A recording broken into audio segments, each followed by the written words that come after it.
Bonjour à tous et bienvenue dans la série La maladie de Fabry, une CMH pas comme les autres. Cette série est un ensemble de vidéos tutoriels sur le diagnostic de la maladie de Fabry. Aujourd'hui, je vous propose de voir ensemble ce qu'est cette pathologie et pourquoi en parler.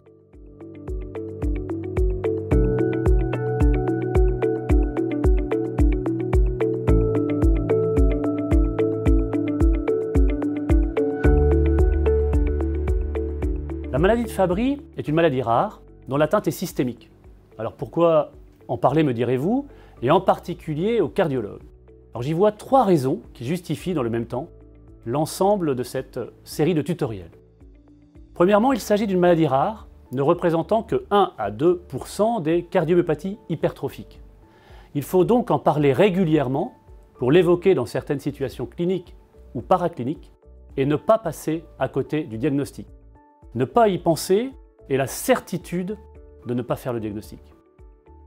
Deuxièmement, c'est une maladie aux conséquences souvent graves, que ce soit sur le plan cardiaque avec un risque vital ou sur le plan extracardiaque, ce qui nécessite une prise en charge et un suivi particulier et pluriprofessionnel.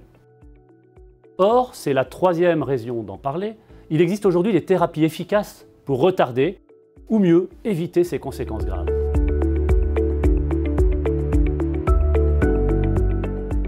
Alors, qu'est-ce que la maladie de Fabry? C'est une maladie de cause génétique, dont la conséquence est l'absence ou la perte d'efficacité d'une enzyme particulière, responsable de la dégradation de certains métabolites complexes cellulaires au niveau des lysosomes.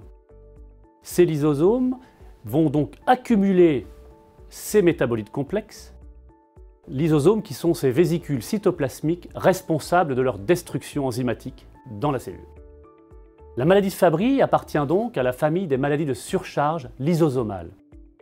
Ces maladies sont différentes d'autres maladies également appelées de surcharge, comme les surcharges intracellulaires pour l'hémochromatose, ou surtout les surcharges extracellulaires, maladies qu'on devrait appeler infiltratives, comme les amyloses. Alors, quelle est la physiopathologie de la maladie de Fabry? Le gène impliqué est le gène GLA. Il code pour l'enzyme alpha-galactosidase A. Ce gène GLA est porté par le chromosome X, ce qui explique qu'en cas de perte de fonction, il y aura chez les hommes un effondrement du taux de l'enzyme fonctionnelle, alors que chez la femme, la réduction du taux d'alpha-galactosidase A est plus variable. Les femmes sont donc en général moins sévèrement atteintes ou plus tardivement. De plus, l'activité enzymatique résiduelle est tissue-dépendante en raison d'un phénomène particulier appelé l'inactivation aléatoire de l'un des deux chromosomes X, qui selon les cellules et les organes, peut être celui porteur de la mutation ou au contraire celui sans mutation. Ceci explique la grande variabilité du phénotype et la discordance fréquente chez la femme avec les dosages d'alpha-galactosidase leucocytaire. Puisque l'on parle d'atteinte d'organes, comment se développe-t-elle?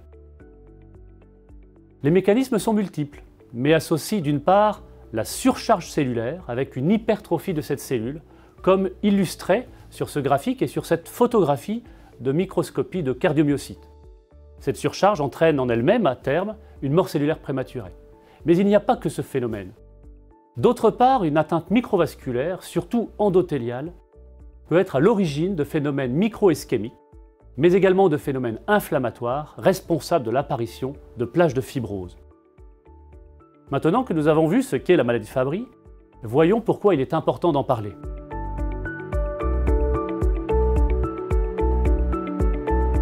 Je vais vous présenter tout d'abord deux graphiques explicites. Ils vous montreront l'espérance de vie des personnes atteintes de maladie de Fabry. Sur ce premier graphique, on observe une augmentation rapide de la mortalité chez les hommes après 50 ans, et plutôt après 65 ans chez les femmes. Sur ce deuxième graphique, on constate l'espérance de vie d'hommes atteints de la maladie de Fabry. Elle est inférieure à celle d'une population masculine témoin. À côté de la mortalité, les malades atteints de Fabry présentent un grand nombre de symptômes et de complications. Certains sont très invalidants, comme les douleurs des extrémités, en particulier au niveau des mains.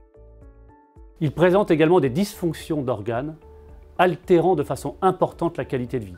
Parmi ces dysfonctions, il faut bien sûr citer l'insuffisance rénale chronique qui, sans traitement, aboutit quasi systématiquement à une hémodialyse chronique ou à une transplantation rénale. On peut aussi citer des symptômes liés à l'atteinte cardiaque, par exemple des troubles du rythme, des troubles de la conduction, symptômes qui peuvent aller jusqu'à l'insuffisance cardiaque. Or, il existe différentes solutions thérapeutiques spécifiques et efficaces, dont l'enzymothérapie de substitution et une molécule chaperon. Ainsi, ne pas diagnostiquer une maladie de Fabry devant les premiers signes cliniques ou paracliniques, de même que de ne pas proposer de dépistage à des apparentés à risque, représente une perte de chance considérable pour le patient et sa famille. Seule une bonne information régulière de la communauté médicale permet d'identifier des patients le plus tôt possible et d'optimiser ainsi la prise en charge de la maladie. Voilà, c'est fini pour ce tutoriel. N'hésitez pas à visionner les autres vidéos de la série.